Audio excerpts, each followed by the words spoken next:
Buenos días, hoy es jueves 2 de abril y estamos en sintonía para compartir con ustedes la lección para el día de hoy. Y así entonces muy contentos vamos a iniciar con este estudio de la lección y con ustedes Stephanie Franco y Eric Colón. Sean todos bienvenidos.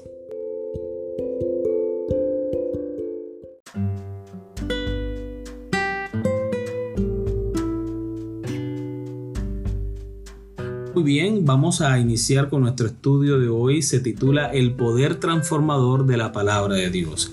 Vamos a leer el segundo libro de Reyes, el capítulo 22, versículo 3 al 20. ¿Qué hace que el rey Josías rasgue su ropa? ¿Cómo cambia su descubrimiento no solo a él, sino a toda la nación de Judá? Antes de que leamos el texto bíblico, quiero recordarles que Josías fue el niño rey de 8 años de edad. Su padre fue Amón y su abuelo fue Manasés, uno de los reyes más perversos que tuvo Jerusalén, tanto así que fue comparado con el rey Acab. Manasés hizo lo malo, dice la Biblia, ante los ojos de Dios, construyó altares de Acera, de Baal, en todo el territorio del pueblo de Dios, incluso hasta en el mismo templo. Y Amón siguió todos los caminos de su padre, así como lo dice la Biblia. Y él fue asesinado tan solo cuando tenía 2 años en el reino. Y Josías recibe el reino a los 8 años de edad, en todo ese ambiente de idolatría, en todo ese ambiente de maldad, en todo ese ambiente de miseria. Un niño de 8 años con la responsabilidad de gobernar una gran nación. Sí, incluso sabemos que luego su abuelo, el rey Manasés, que ahora explicaba a mi esposo que fue muy malo, sabemos que él también se arrepintió en cierto momento y no tenemos certeza de que el niño haya recibido instrucción de parte de su abuelo para arrepentirse y para estar de parte de Jehová, pero lo que sí sabemos es que Josías escuchaba la voz de Dios. Ahora vamos a leer la cita bíblica, Segunda de Reyes, capítulo 22, versículos 3 al 20. En el año 18 del rey Josías, envió el rey a Safán, hijo de Azalía, hijo de Mesulam, el escriba, a la casa de Jehová diciendo: vete a ver al sumo sacerdote Hilcías y dile que recoja el dinero que han traído a la casa de Jehová y ha sido recogido del pueblo por los guardianes de la puerta. Que se ponga en manos de los que hacen la obra, los que tienen a su cargo el arreglo de la casa de Jehová, para que lo entreguen a los que hacen la obra de la casa de Jehová, a quienes reparan las grietas de la casa, a los carpinteros, maestros y albañiles, y se pueda comprar madera y piedra de cantería para reparar la casa. Pero que no se les pida cuenta del dinero cuyo manejo se les confíe, porque ellos proceden con honradez.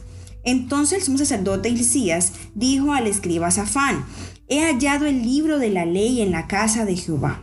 E Hilcías entregó el libro a Safán, quien lo leyó. Luego el escriba Safán se presentó ante el rey y le rindió cuentas diciendo: tus siervos han recogido el dinero que se halló en el templo y se lo han entregado a los que hacen la obra, los que tienen a su cargo el arreglo de la casa de Jehová. Asimismo, el escriba Safán declaró al rey: el sacerdote Hilcías me ha dado un libro. Y Safán lo leyó delante del rey. Cuando el rey escuchó las palabras del libro de la ley, rasgó sus vestidos y dio enseguida esta orden al sacerdote Hilcías, a Ahicam, hijo de Safán, a Acbor, hijo de Micaías, al escriba Safán y a Asaías, siervo del rey. Id y preguntad a Jehová por mí, por el pueblo y por todo Judá acerca de las palabras de este libro que se ha hallado, ya que es grande la ira de Jehová que se ha encendido contra nosotros, por cuanto nuestros padres no escucharon las palabras de este libro y no han obrado conforme a todo lo que en él está escrito. Entonces el sacerdote Hilcías, Ahicam, Acbor, Safán y Asaías fueron a ver a la profetisa Hulda, mujer de Salum, hijo de Ticba, hijo de Jarjás, encargado del vestuario, el cual vivía en Jerusalén, en el barrio nuevo de la ciudad, y hablaron con ella. Ella les dijo: así ha dicho Jehová, el Dios de Israel: decid al hombre que os ha enviado a mí, así dijo Jehová: voy a traer sobre este lugar y sobre sus habitantes todo el mal de que habla este libro que ha leído el rey de Judá, por cuanto me abandonaron a mí y quemaron incienso a dioses ajenos, provocando mi ira con toda la obra de sus manos. Mi ira se ha encendido contra este lugar y no se apagará. Pero al rey de Judá, que os ha enviado a consultar a Jehová, le diréis: Así ha dicho Jehová, el Dios de Israel: por cuanto oíste las palabras del libro, y tu corazón se enterneció, y te has humillado delante de Jehová al escuchar lo que yo he dicho contra este lugar, y contra sus habitantes, que serán asolados y malditos, y por haberte rasgado los vestidos, y haber llorado en mi presencia, también yo te he oído, dice Jehová. Por tanto haré que te reúnas con tus padres, serás llevado a tu sepulcro en paz, y tus ojos no verán ninguno de los males que yo traigo sobre este lugar. Y ellos llevaron la respuesta al rey. Para responder a la pregunta de la lección, allí nos pregunta la lección del día de hoy: ¿qué hace que el rey Josías rasgue sus ropas? Los comentaristas bíblicos concuerdan en decir que los rollos que se encontraron en el templo fueron los primeros 5 libros de Moisés, más conocido como el Pentateuco, especialmente el libro de Deuteronomio, porque está hablando de las maldiciones que caerían sobre el pueblo si desobedecían el pacto de Dios. Eso lo encontramos en Deuteronomio capítulo 28, donde habla acerca de las bendiciones si obedecían, pero también habla de las consecuencias de la desobediencia. Al ver el rey que se había apartado de Jehová, rasgó sus vestiduras como un símbolo de arrepentimiento, como un símbolo de humildad, de humillación delante de Dios. Bien, ahora para dar respuesta a la segunda pregunta, que es cómo cambia su descubrimiento no solo a él, al rey Josías, sino a toda la nación de Judá.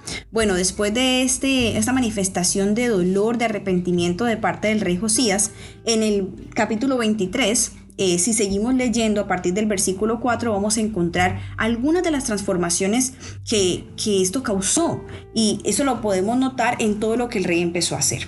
Versículo 4 del capítulo 23 de Segunda de Reyes. El rey mandó al sumo sacerdote Hilcías, a los sacerdotes del segundo orden y a los guardianes de la puerta que sacaran del templo de Jehová todos los utensilios que habían sido hechos para Baal, Acera y todo el ejército de los cielos. Los quemó fuera de Jerusalén en el campo del Cedrón, e hizo llevar sus cenizas a Betel. Después quitó a los sacerdotes idólatras que habían puesto los reyes de Judá para que quemaran incienso en los lugares altos de las ciudades de Judá y en los alrededores de Jerusalén, así como a los que quemaban incienso a Baal, al sol y a la luna, a los signos del zodiaco y a todo el ejército de los cielos. Hizo también sacar la imagen de Acera fuera de la casa de Jehová, fuera de Jerusalén, al valle del Cedrón. La quemó en el valle del Cedrón. La convirtió en polvo y echó el polvo sobre los sepulcros de los hijos del pueblo. Además derribó los lugares de prostitución idolátrica que estaban en la casa de Jehová, en los cuales tejían las mujeres tiendas para Acera. Vemos que inmediatamente el rey Josías empieza a tomar cartas en el asunto. Él ya venía haciendo transformaciones, derribando sus altares, pero ahora, al haber escuchado la ley y haber rasgado sus vestiduras, él empieza a poner manos a la obra más rápido para que empiecen a derribar toda esta maldad que había, para que ahora el pueblo tome la decisión determinada de seguir la palabra de Dios y no apartarse de sus caminos.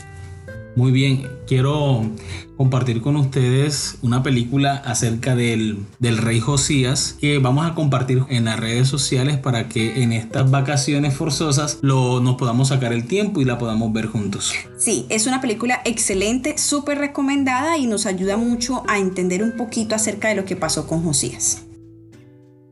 En 621 a.C., cuando Josías tenía aproximadamente 25 años, Hilcías, el sumo sacerdote, descubrió el libro de la ley que pudieron haber sido los primeros 5 libros de Moisés, específicamente el libro de Deuteronomio. Durante el reinado de su padre Amón y su malvado abuelo Manasés, este rollo se había perdido en medio de la adoración a Baal, Acera y todo el ejército de los cielos, como dice el segundo libro de Reyes, capítulo 21, versículo 3 al 9. Cuando Josías oyó las condiciones del pacto, se rasgó la ropa totalmente angustiado, ya que se dio cuenta de cuán lejos se había apartado él y su pueblo de la adoración del Dios verdadero. Inmediatamente comenzó una reforma en toda la tierra, derribando los lugares altos y destruyendo imágenes a los dioses extranjeros. Al terminar, solo quedaba un lugar para adorar en Judá, el templo de Dios en Jerusalén. El descubrimiento de la palabra de Dios lleva a la convicción el arrepentimiento y al poder para cambiar. Este cambio comienza con Josías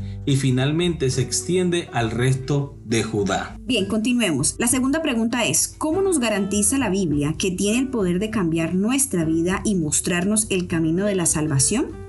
Para responderla vamos a leer Juan capítulo 16, versículo 13, el cual dice: pero cuando venga el Espíritu de verdad, Él os guiará a toda verdad, porque no hablará por su propia cuenta, sino que hablará todo lo que oyere y os hará saber las cosas que habrán de venir. Aquí el Señor nos da la garantía de que Él enviará su Espíritu Santo para hablar a nuestros corazones, para convencernos de las decisiones que nosotros debemos tomar en favor de nuestra salvación. Si no fuera por la obra silenciosa del Espíritu Santo, nosotros no sentiríamos el deseo ni la necesidad de seguir a Cristo. Amén. Juan 17:17. Santifícalos en tu verdad, tu palabra es verdad. La palabra de Dios dice: escudriñad las Escrituras, porque sabemos que en ellas tenemos la vida eterna. El Señor nos ha mostrado la verdad mediante su palabra. Y hemos descubierto que esa verdad no es un concepto. Y hemos descubierto que esa verdad de la palabra de Dios es Jesucristo mismo. Nos puede libertar de la esclavitud del pecado. Amén. Vamos ahora con Hebreos capítulo 4 versículo 12. Porque la palabra de Dios es viva y eficaz, y más cortante que toda espada de dos filos, y penetra hasta partir el alma y el espíritu, las coyunturas y los tuétanos, y discierne los pensamientos y las intenciones del corazón. Cuando nosotros leemos la Biblia y lo hacemos de corazón, sinceramente, es como si Dios mismo estuviera hablando a nuestras mentes, a nuestras conciencias. Hemos leído la palabra de Dios y nos ha impresionado tanto que muchas veces lágrimas salen de nuestros ojos y salimos de esa lectura y de ese estudio de la palabra de Dios con una voluntad resuelta a hacer la voluntad de Dios. Amén. Y la última cita la encontramos en Romanos capítulo 12 versículo 2. No os conforméis a este siglo, sino transformaos por medio de la renovación de vuestro entendimiento, para que comprobéis cuál sea la buena voluntad de Dios, agradable y perfecta. Esa es la voluntad de Dios para cada uno de nosotros, que podamos ser transformados a su imagen. Lo bueno es que ese trabajo no vamos a hacerlo nosotros solos, sino que lo vamos a hacer con la ayuda del Espíritu Santo. El Señor ha dicho en su palabra que el Espíritu Santo es el que produce en nosotros el querer como el hacer por su buena voluntad. Exacto, el querer como el hacer por su buena voluntad. Uno de los testimonios más poderosos del poder de la Biblia es la vida transformada de una persona. Es la palabra la que transpone el pecado humano y la depravación y revela nuestra verdadera naturaleza humana y nuestra necesidad de un Salvador. Un libro único como la Biblia, instaurado en la historia, imbuido de profecía y con el poder de transformar vidas, también debe interpretarse de una manera única. No puede interpretarse como cualquier otro libro, ya que la palabra viva de Dios debe entenderse a la luz de un Cristo vivo, que prometió enviar a su Espíritu para guiarnos a toda la verdad. Por lo tanto, la Biblia como una revelación de la verdad de Dios debe contener sus propios principios internos de interpretación. Estos principios se pueden encontrar al estudiar de qué manera los escritores bíblicos utilizaron las escrituras y se guiaron por ellas mientras permitían que las escrituras se interpretaran a sí mismas. Hemos llegado al final de nuestro estudio y esperamos que sea de crecimiento espiritual para cada uno de nosotros. Les invitamos a que en sus casas hagan un estudio más profundo de la palabra de Dios. Les invitamos que lean 2 de Crónicas, capítulo 33, versículos del 1 al 20, y allí vemos cómo el Señor pudo transformar la vida de Manasés, un hombre tan perverso, un hombre que hizo lo malo delante de los ojos de Dios, fue peor incluso que Acab, y cómo Dios en los últimos días de su vida tocó su corazón y él fue una nueva persona para honra y la gloria de Dios. Permitamos que la palabra de Dios haga esa transformación en nuestro corazón. Dios les bendiga. Feliz resto de día.